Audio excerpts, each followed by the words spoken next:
I am live. Hello, everyone. I am coming to you today from my house. I'm doing something a little different. I am going to make a few more formal videos today. But first, people ask me sometimes how I come up with the ideas that I come up with, what my thought process is like, how I get from A to B.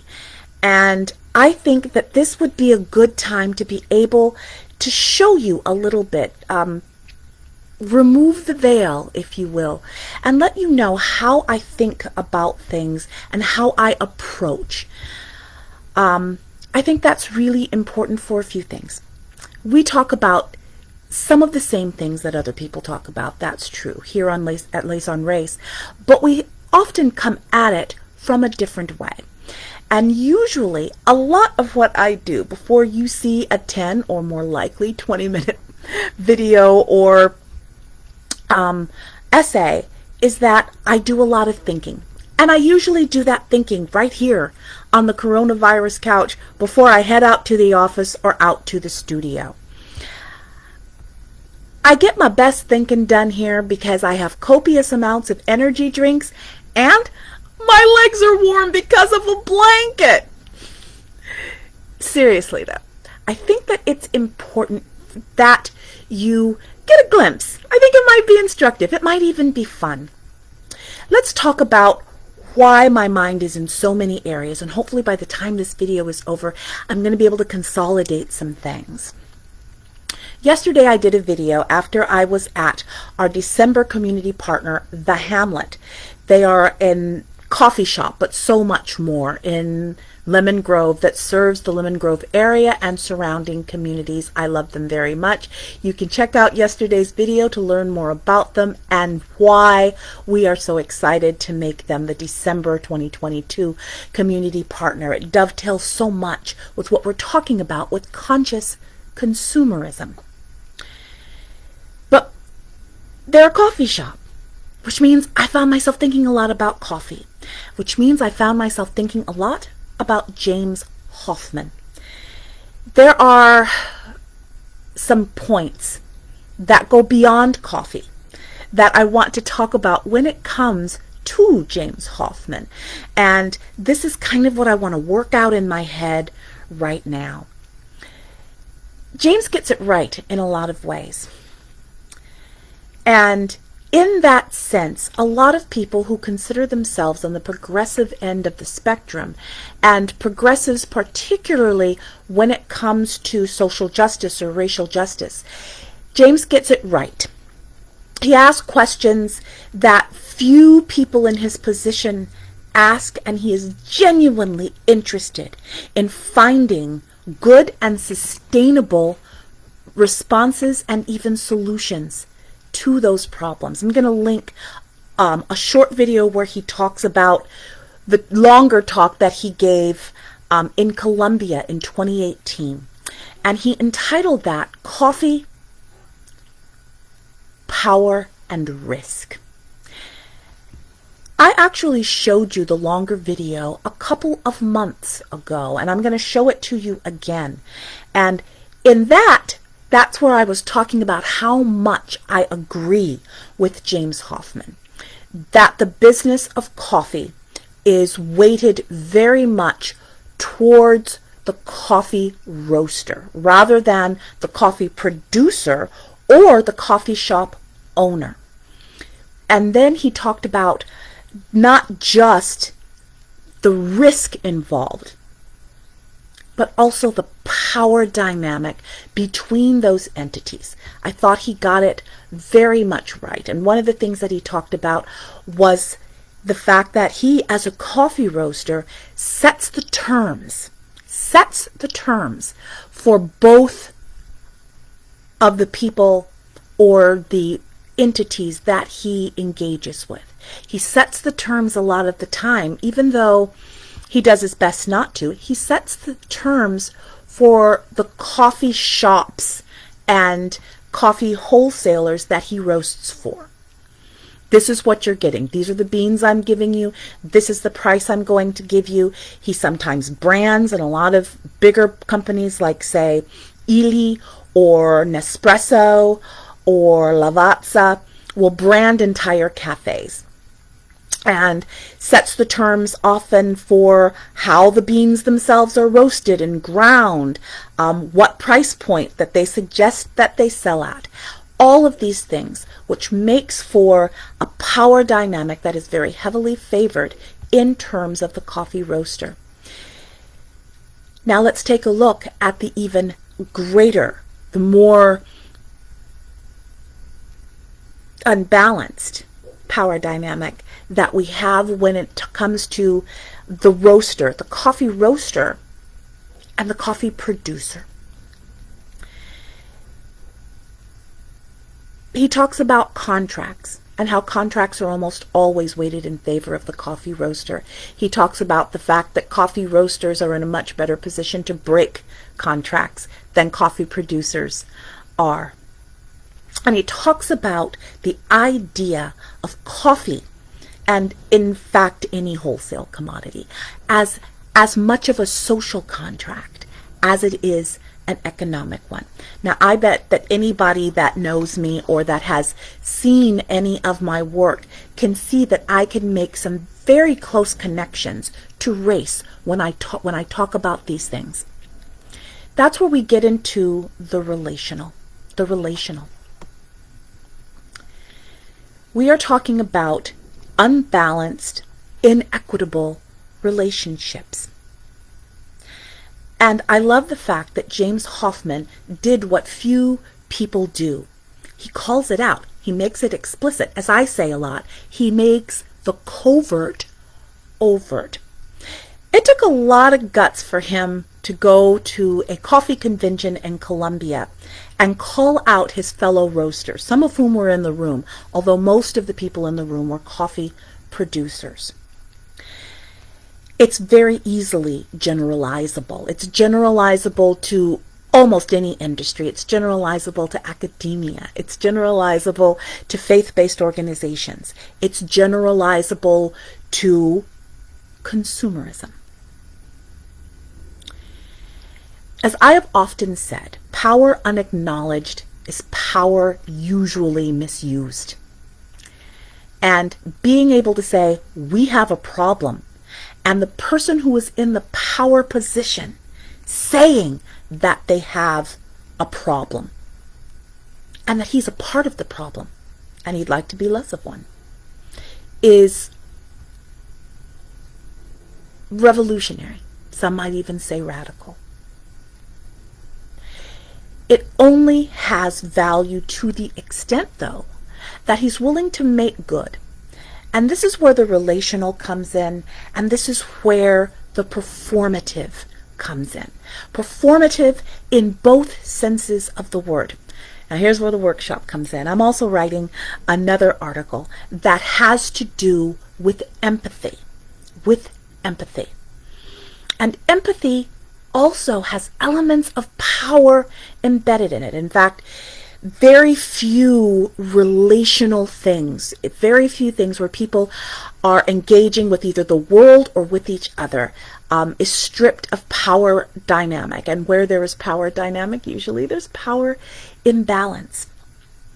When I'm thinking about empathy, as I'm thinking about coffee and I'm thinking about James Hoffmann, I'm thinking about who gives empathy to who. More accurately, who gives sympathy to who. Sympathy is empathy with sometimes a velvet glove, but often with a glove of power embedded within. If you feel sorry for someone, that is almost inherently a top-down position. When you feel empathy for someone, that should lessen. But here's where I find myself contemplating. I have done a lot of research on this, partially because in 2023, we're going to be talking about friendships, which also talk about power, usually over a cup of coffee, which I hope you have at the Hamlet. When we're talking about friendships, we are talking about power. When we're talking about empathy, we're talking about power, how that power is going to be acknowledged, and how that power is going to be used. During my research, I found that there are 3 different kinds of power, and it goes from, or 3 different kinds of empathy that goes from the most arguably superficial to depth. I bookend it with one word that people are not used to hearing used these days in a particular way, and that is performative. Nowadays, performative is more or less a pejorative, and for the first part of what I was thinking about, that's exactly what I think about.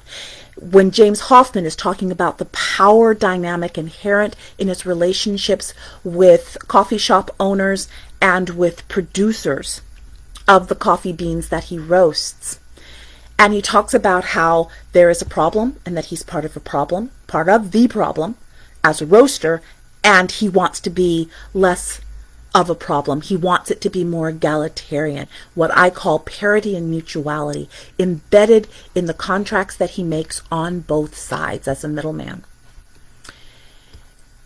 Well, that sounds great. And it sounds great for a 30-minute talk in Colombia at a coffee conference. But when he goes back to England, and he's met with a new contract that he's going to make with a coffee shop owner that he wants to exclusively sell his beans to. I want this coffee shop to only use my beans. And then when he's talking to the coffee producer in Colombia or Ethiopia or Sri Lanka or wherever coffee is produced, he wants that relationship to be more equitable as well. And to that I say, amen. But the devil is in the details, and he talks about it a little bit, that even if he does his best to, when he's at a negotiating table, to make sure that the relationships are as egalitarian and as fair as possible, he still has the upper hand.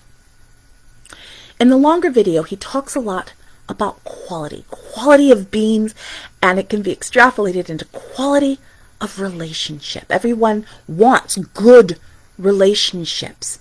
But here is where the power dynamic, when it comes to the relational, as I've been sitting here on the couch thinking about it, this is where things can go a little bit sideways.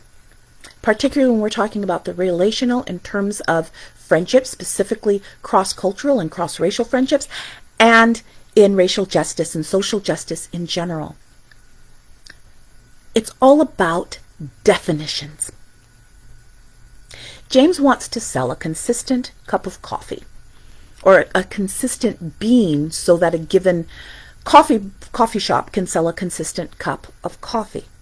He knows exactly what he wants in terms of flavor, in terms of smoothness, in terms of bitterness, in terms of the durability of the bean as it goes from Guatemala or Costa Rica or Ethiopia or Kenya to his roastery outside London. And because he has stringent requirements, he can enforce those requirements. That doesn't leave a lot for the coffee producer. It doesn't leave a lot of room for the coffee producer to move. He is setting the terms. He's setting the terms about how the coffee will be grown, how the coffee will be harvested, and at the end of the day, he sets the price.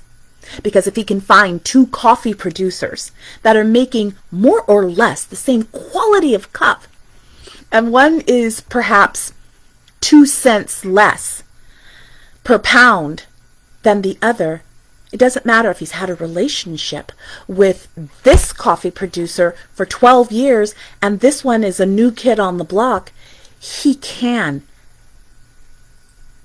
And most coffee roasters often do break contracts with little or no repercussion. Again, do you see the relationship and the connection when we talk about racial justice and the relationships between different races, different classes, different power dynamics? And it's much the same when he is going to a coffee shop. He wants a consistent cup if it's going to be branded that way. So when he's looking at that, he is very aware of the power dynamic, and he wants to change it. But he also does not want to lose his advantage. He wants things to be equal or equal-ish, but he does not want to be at a distinct disadvantage. It's bad business. So as I'm thinking about this, and I'm thinking about power dynamics and the relationships that we have with each other and with our wider world, as we talk about conscious consumerism, we need to think about and acknowledge, be able to acknowledge the power inherent. Now, we have power every single day, and we exercise power every single day. We exercise power when we choose Arco over Exxon. We exercise power when we choose Target over Walmart. We exercise economic power when we choose Popeyes over Chick-fil-A. That power needs to be acknowledged, because that power is affecting everyone along, just like in the coffee business, everywhere along what they call the chain, the distribution chain, the custody chain.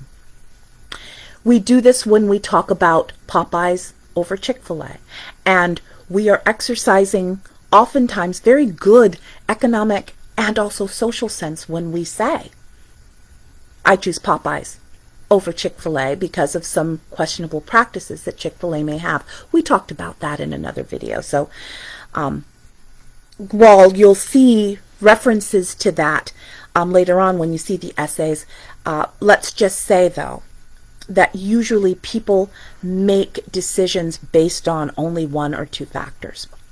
In the case of Chick-fil-A, it is the CEO's position on LGBT issues. And that is the force majeure that drives the rest of your decision. But like I've said in another video, that in itself can be problematic if you do not do the requisite research on Popeyes themselves. If you choose Target over Walmart because of questionable labor practices, are you looking at the labor practices of Target? And in fact, when you think about Walmart, a given store at Walmart has between 150 and 200 employees. If you decide to move your business from Walmart, whether or not you like Walmart corporate, lives will be affected.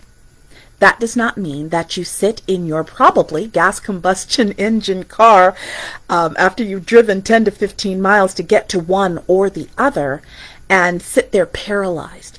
What this means, though, is that it needs to be conscious, that you are taking as many factors, both damning factors as well as mitigating factors, into account.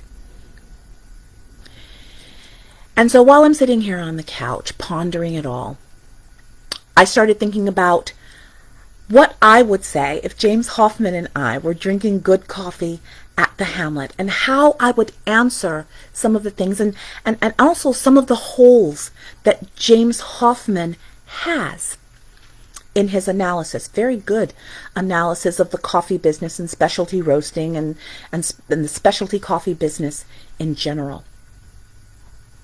There's two things that stand out for me as a person with roots from coffee producing countries. James Hoffmann is a British white man, European.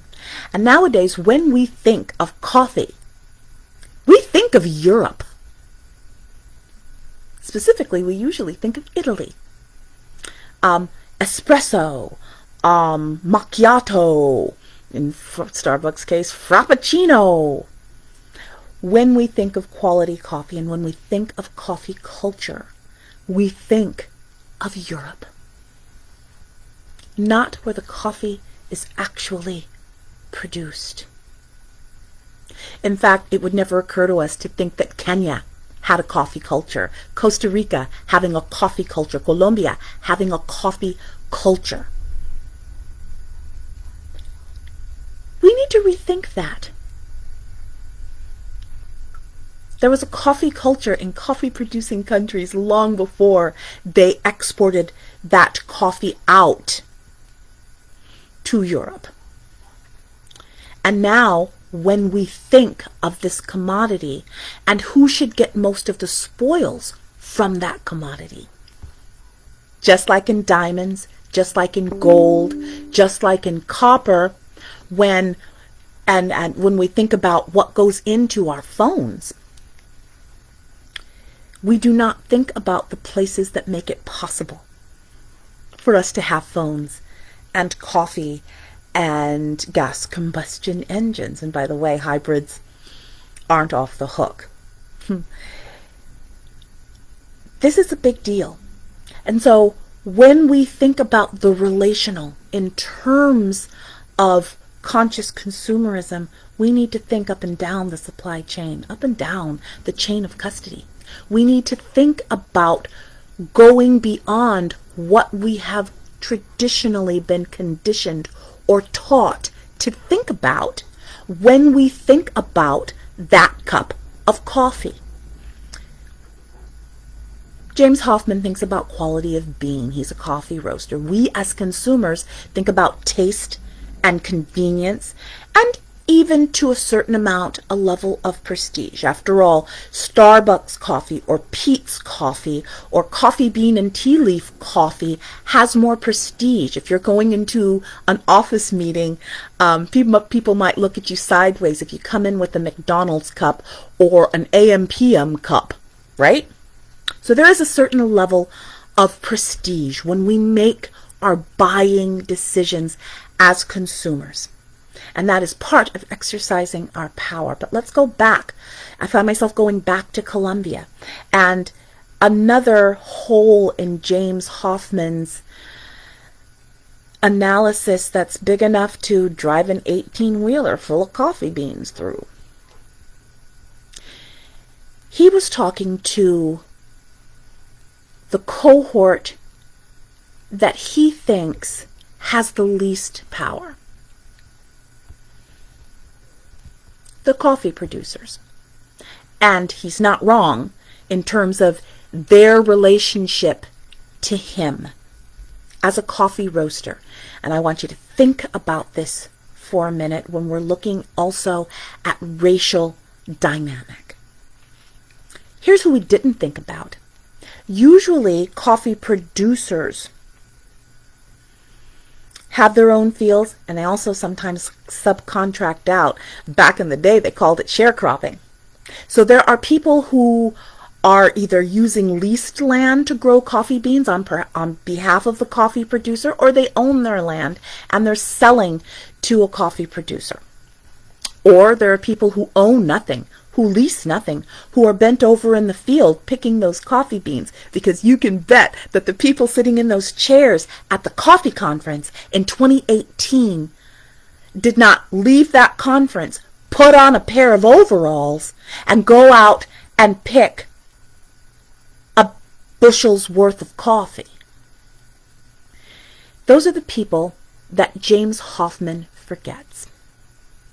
Now, it could be, because I was thinking about it, it could be that when he was talking about an equitable relationship between himself as a coffee roaster and the coffee producers who sell to him, he could have been thinking about their own supply chain, who they buy coffee from in addition to that, who works in the fields. But generally speaking, that's not true. We see this in the United States when people talk about wine, grape growers for wine, or they call them growers rather than farmers. And that's almost sometimes an administrative term. It's a big bucket, balloon, umbrella term that speaks to a lot of things, but very rarely does it speak about the person who ultimately sells what comes from the field from the person who actually picks and also in, say, in canneries and in processing plants, who processes them. And that brings us to us, the consumer. The consumer. And it talks about the relationships that we have, the relationship we have with Starbucks, the relationship we have with McDonald's, the relationship we have with the local coffee shop, the local specialty coffee shop on the corner of Lemon Grove Ave in Massachusetts, Lemon Grove Ave and Broadway in Lemon Grove. If we are not thinking about only those three players that James Hoffmann speaks of, only the coffee house owner, only the roaster who sells the beans that are to be ground into your cup, only the producer in coffee producing countries, then we are not doing a full analysis. And that's the same thing with power dynamic when it comes to people who have traditionally and consistently held power and in so doing set the terms for relationships cross-cultural and cross-racial. By the time I bought my cup of coffee at the Hamlet, as I will tonight as well, I will have spent about $3.50. More or less. It is fair and it is right to ask, how much did the person who picked the beans that eventually went into that cup, how much did the least powerful person make? Now, for everyone except the roaster, the coffee business is a very low margin business. That is to say, by the time a coffee house owner pays for the building, pays for the materials, pays for the supplies, pays for coffee making equipment, there's not a whole lot. They operate on very thin margins. And to a point, so does the producer. And the producer is dependent even more on certain factors, such as what's the harvest going to look like? Is the coffee going to be consistent? Are there going to be sort of acts of God that either reduce yield or reduce quality? The roaster, as James made sure that we know, and I'm using a white man from England on purpose when we're talking about this, has the most reward and takes the least risk and has the most power.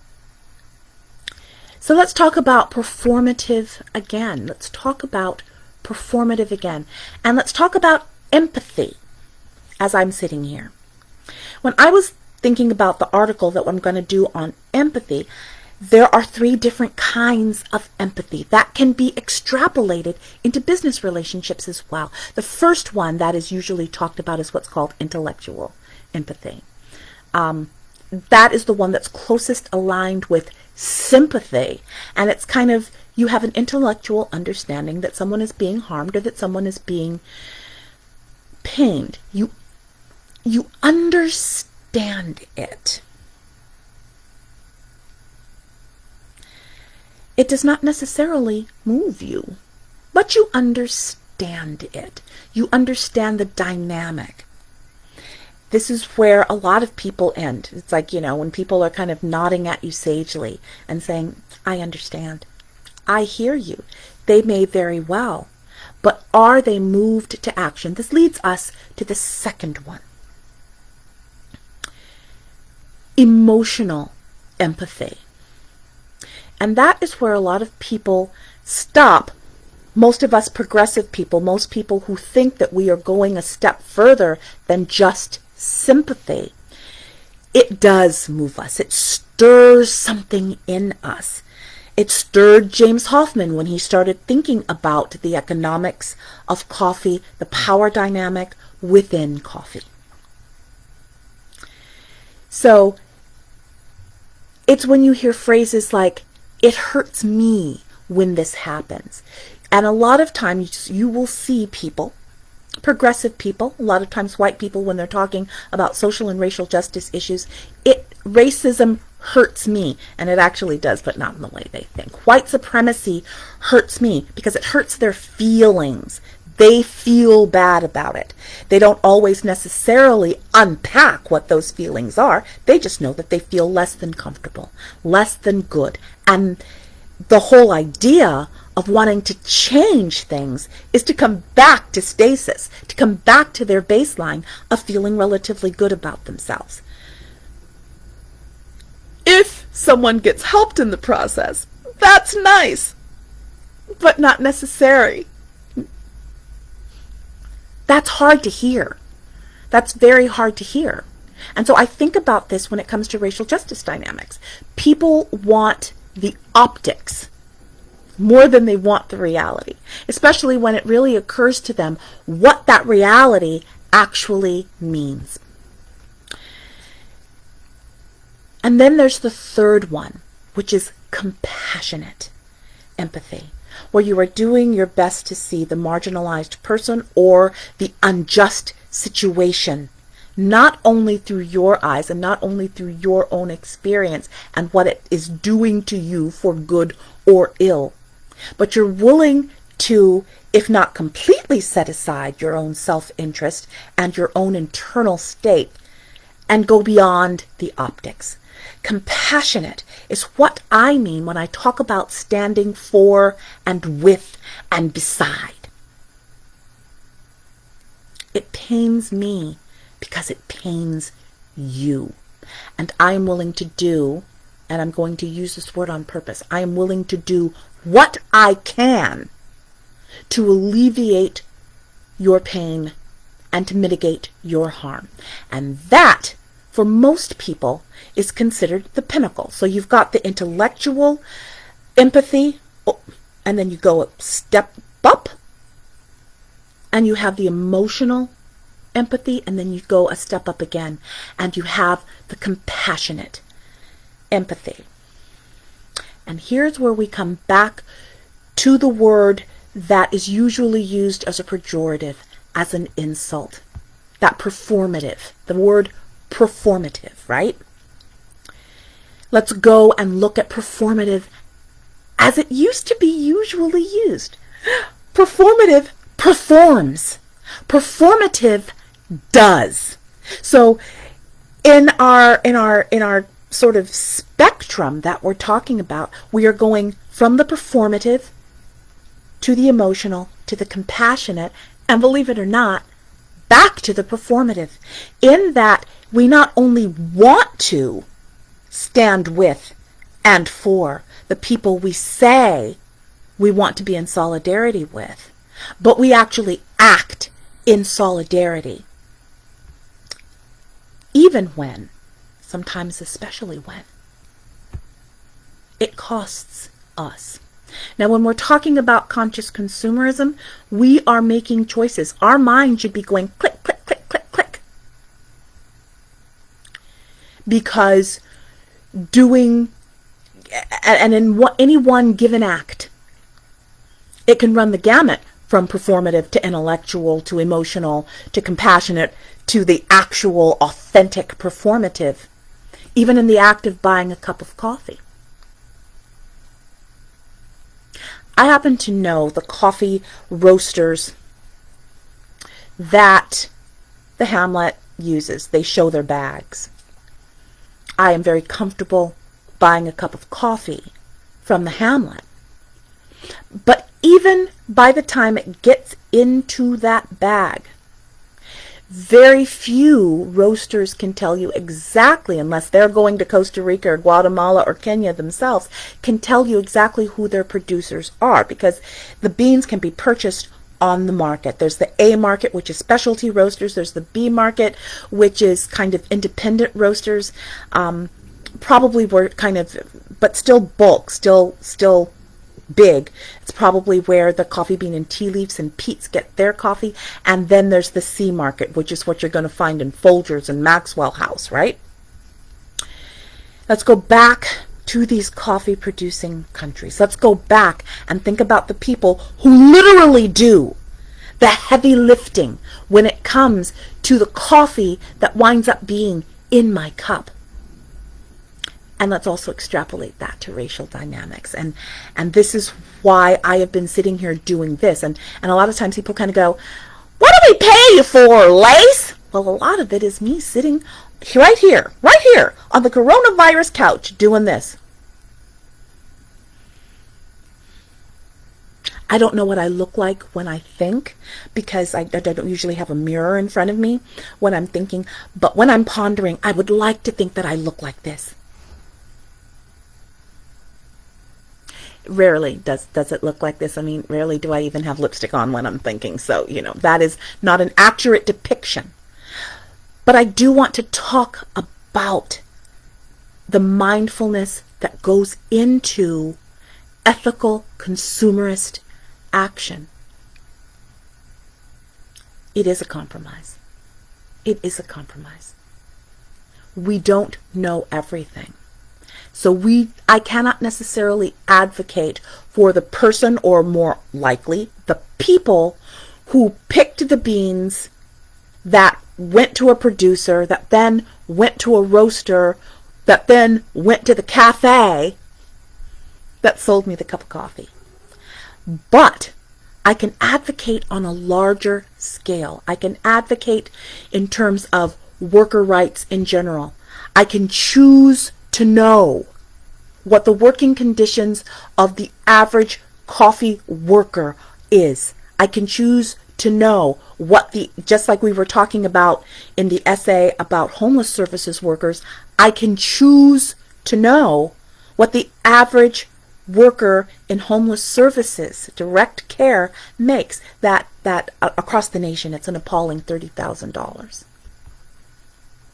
So when I am advocating for policy, for legislation, not just when we're talking about conscious consumerism, but across the board, I need to not just be a one-issue person. I need to be able to look down from 10,000 feet and look at the overarching dynamic.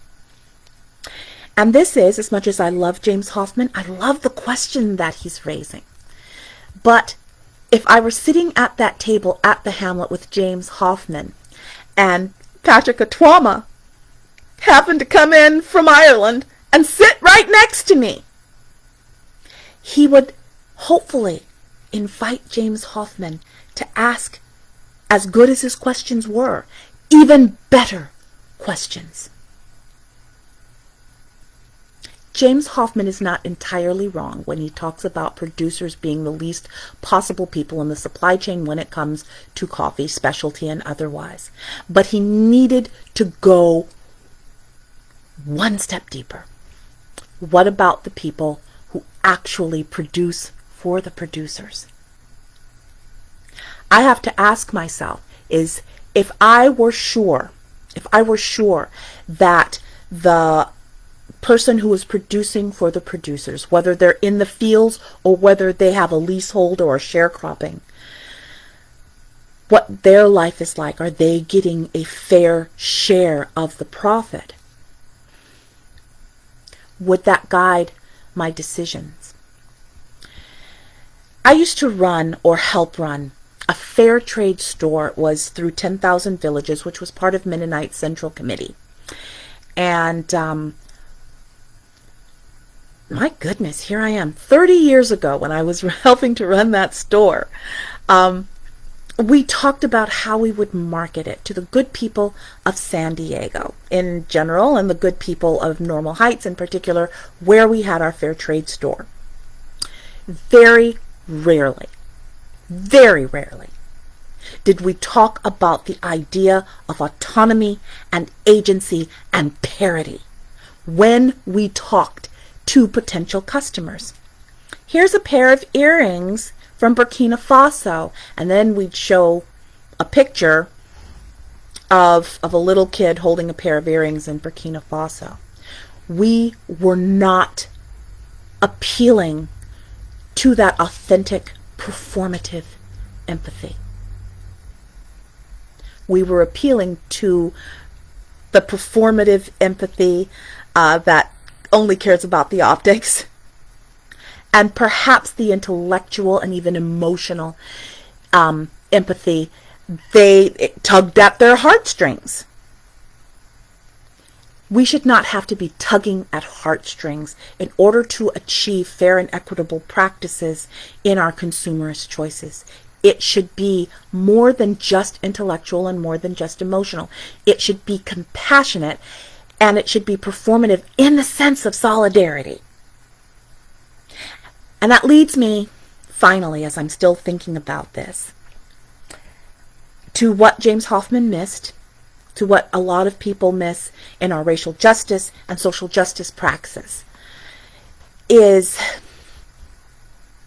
the fact that a white man is setting the terms for what quality is in the first place. Even if we went with James's definition of his benchmarks for quality and his criteria for what quality looks like, there's still not a lot of the native, of the indigenous in there. And we also have to remember, because they panned over the audience of the coffee producers in Colombia, and most of them were Central and South American. There were some African coffee producers. And there was a sprinkling of nonprofits, governmental people, NGOs that talked about fair trade. It was a fair trade, it was called the Sustainable Coffee Conference. So these are the good guys. These are not the people who buy beans for Folgers or Maxwell House. These were the good guys, specialty roasters who really were doing their best. They were almost uniformly white men. Even those producers from Kenya, those producers from Colombia, those producers from Sri Lanka. That means we have to talk about colonialism. We have to talk about why one of the first and foremost renowned coffee experts in the world is James Hoffman. And he would be the first one to agree with me. He says it at the very beginning of his longer talk that I'll share with you, that he is not the person who should be talking about this. When the people who have done the oppressing, or the descendants of the people who have done the oppression, continue to be able to set the terms for engagement, and pivot with me, if you will, to the issue of race, then it will never be as fair and as equitable and as filled with parity and mutuality as it could and should be. This is a very big deal. One of the things that I have said for years, even before Lace on Race, but I've said it in terms of Lace on Race a lot, is that white people will never go as far. Left to themselves, white people will never go as far as they need to go. That is why I have what I hope is a healthy skepticism towards white-led racial justice circles, kind of like people that are trying to do the work of racial justice without brown and black people in the room. I wonder what questions they are asking and what answers they are coming up with. So even as I was and am very grateful for the Sustainable Coffee Conference, full of people who care about sustainability and fair trade, I wonder how far they're willing to go. I wonder how far I am willing to go. You know, because of COVID and various other things, supply chain, yada, yada, yada, the cost of a cup of coffee has gone, like from just a regular cup of joe, has gone from about $2 to as much as $4 for one cup of coffee. I will bet you that the worker in the field is probably getting still 8 cents, 10 cents, 5 cents a pound. So that increase in coffee price did not trickle down to the person who's actually doing the heavy lifting of getting coffee in my cup. It is an easy extrapolation to racial justice issues. The people who do the heavy lifting have traditionally and still are people of color. In general, black people in particular, black women in most particular. And while we are tasked with the responsibility of coming up with an ethic and coming up with practices, just like we're responsible for the future of the Democratic Party, we get very little of the reward, going back to what James Hoffman was saying about risk versus reward. So as I close this out, I'm going to go get myself a cup of coffee and think about all of these things.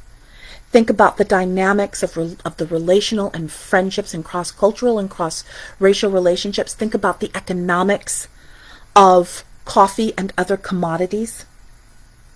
And think about who gets most of the spoils and whose back gets broken the most.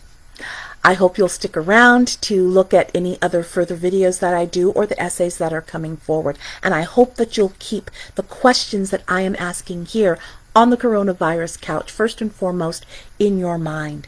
We're going to be doing another video probably in the office once I put on some office appropriate gear and start talking about what conscious consumerism looks like and how we need to be thinking about conscious consumerism like we're thinking about supporting individuals and businesses in the realm of racial justice, not just in a given month or for a particular season, but how we can have a consistent, conscious consumerist ethic year-round. Talk to you soon.